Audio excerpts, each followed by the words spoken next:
क्या आपने कभी सोचा है कि भारत सरकार के पास नोट छापने की मशीन है तो सिंपली बहुत सारे पैसों को प्रिंट करके सबको अमीर क्यों नहीं बना देती है? गवर्नमेंट बहुत सारे पैसों को छाप कर गरीब लोगों को क्यों नहीं बांट देती है?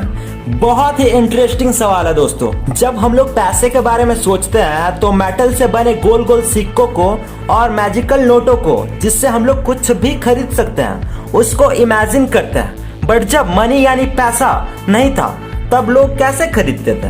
तब अगर किसी को कुछ सामान चाहिए था तो वो कैसे लेते थे?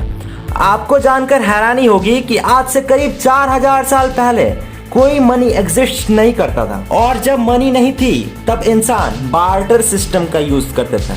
मतलब एक ऐसा सिस्टम जिसमें सामान को एक्सचेंज किया जाता था। ये तो आपको पता ही होगा। और पहले के जमाने में काउस, कैमल्स, गॉट और अदर एनिमल्स को, इन्हीं को पैसे के रूप में यूज किया जाता था जब एक्चुअल मनी वनी नहीं था। पर काउस को तो अपने पैकेट में रख के हर जगह कैरी नहीं किया जा सकता। तो यहाँ जन्म होता है मनी का, पैसा का, एक ऐसी चीज का जिसकी जरूरत सबको होती है। तो क्वेश्चन ये है कि अगर भारत के पास खुद का पैसा छापने का मशीन है तो वो करोड़ों रुपए छाप कर सबको बांट कर अमीर क्यों नहीं बना देती?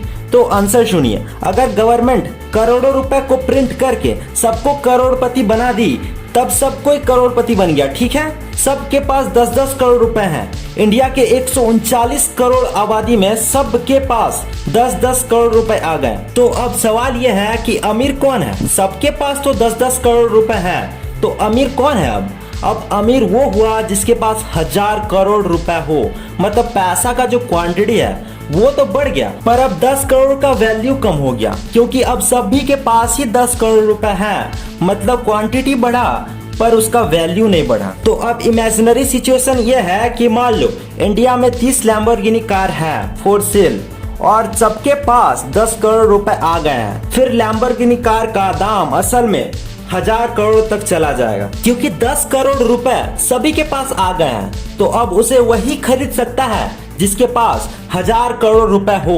मतलब जो सीन पहले था कि अमीर लोग ही लैम्बो खरीद पाएगा, वही सीन आज भी है। मतलब समझ रहे हो ना? अमीर बनाने से सिर्फ पैसा का क्वांटिटी बढ़ जाएगा और उसका वैल्यू कम हो जाएगा और चीजों का दाम बढ़ जाएगा।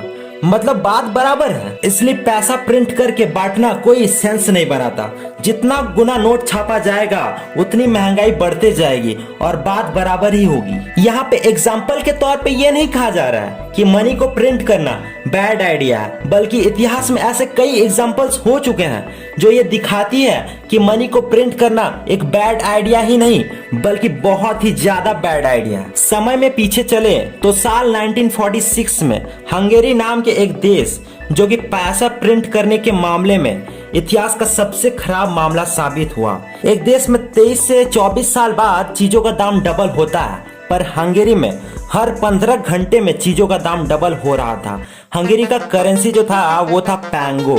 इसमें बड़ा चेंज आया और पैंगो का ये नोट निकला। इस नोट का मतलब है 100 मिलियन बिलियन पैंगो, मतलब 100 करोड़ अरब पैंगो। ये सिचुएशन इतनी खराब हो गई कि ये पिक्चर देखो। ये बच्चा एक ब्रेड खरीदने जा रहा था और इसे एक ब्रेड खरीदने के लिए लाखों हंगेरी डॉलर देना पड़ रहा था। इतना पैसा होने से ब्रेड का दाम, दूध का दाम हर 15 घंटे में डबल होने लगा इस मनी प्रिंट वाले कांड के बाद। 1946 में चीज इतनी खराब हो गई थी कि अगर आप हंगेरी में मौजूद हर एक नोट को लो तो सारे नोट को एक साथ रख दो तो इसका टोटल वैल्यू इंडियन रुपीस के 1 पैसे के बराबर होगा। नोट इतने सारे, पर उस नोट में खरीदने का पावर कितना?